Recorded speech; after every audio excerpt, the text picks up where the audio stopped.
everyone! Saan naabot ang 14,000 mo monthly? Today, nandito tayo sa Idesya Cabuyao to picture a unit wherein it has 14,000 monthly through Pag-ibig, but also available in bank financing. This is Jun Yambao, your registered real estate salesperson. So now we are going to picture Now, ang ipipicture natin is a townhouse unit dito sa Idesya Cabuyao which has a lot area of 50 square meter and floor area of 42 square meter for the inner. Then kung gusto mo mas bigger, you can have the end unit.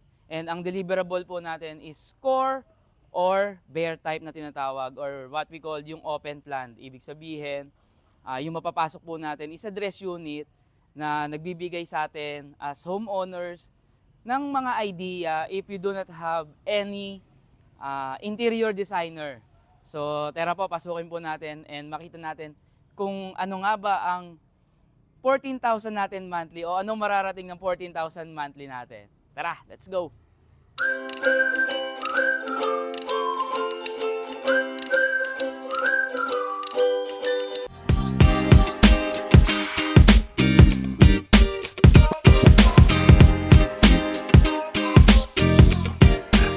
So ayan po, so nandito tayo sa isang cluster natin ng Yama. For Yama model, inner, it has 50 square meter of lot area and 42 square meter of floor area.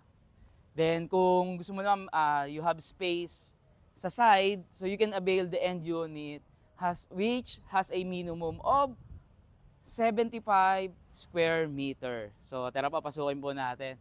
But before that, ayan, ito po yung pasad ng ating unit. So this is a end unit, pero same lang naman po ang floor area natin, whether it's inner or end unit. So in front, ayan, makikita nyo po, very modern nung ating pasad or ng ating unit. So ayan po yung harapan natin. Then we have our carport. So dito sa carport natin, so ayan, kasya po ang isang sasakyan. Then on the side, then dun din sa front range ng ating door, so meron po siyang may space ka pa dyan para maging daan mo papunta sa iyong bahay. Okay, pasok po tayo.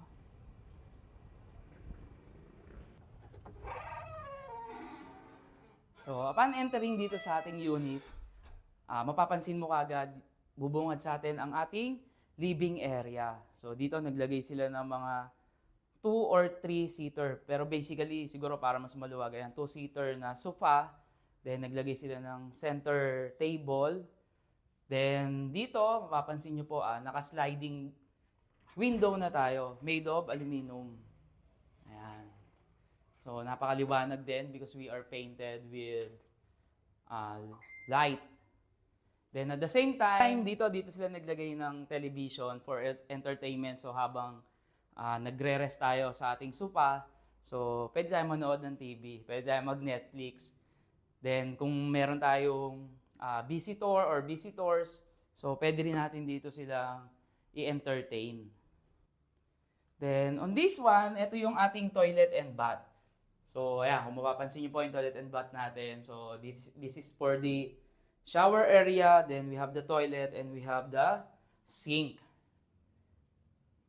And on this side, so in between ng ating kitchen and living area, naglagay sila dito ng 4-seater na dining area.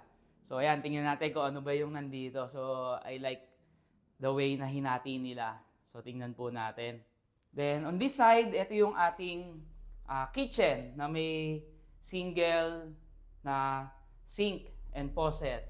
Then on this side, so ito po yung ating back door para sa service area for future development natin kung gusto nating ilabas yung ating kitchen or dirty kitchen, at the same time kung gusto mo maglagay ng laundry area dito sa likod. So, very ideal siya. At least, very accessible na siya.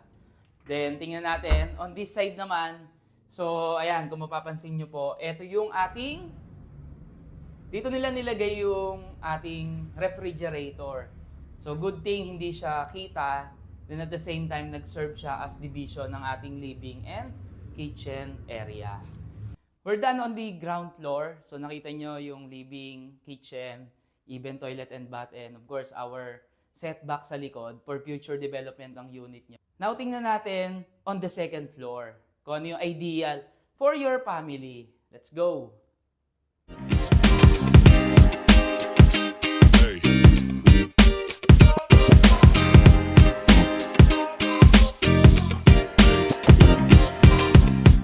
So, ito yung ating first bedroom wherein, kung mapapansin nyo, is, yan, this is for your baby, lalo kung ikaw ay planning for your family. So, very ideal na may isang kwarto si baby.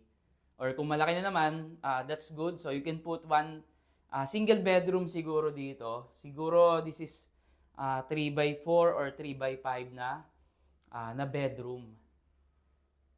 So, tara, tingnan natin yung second bedroom.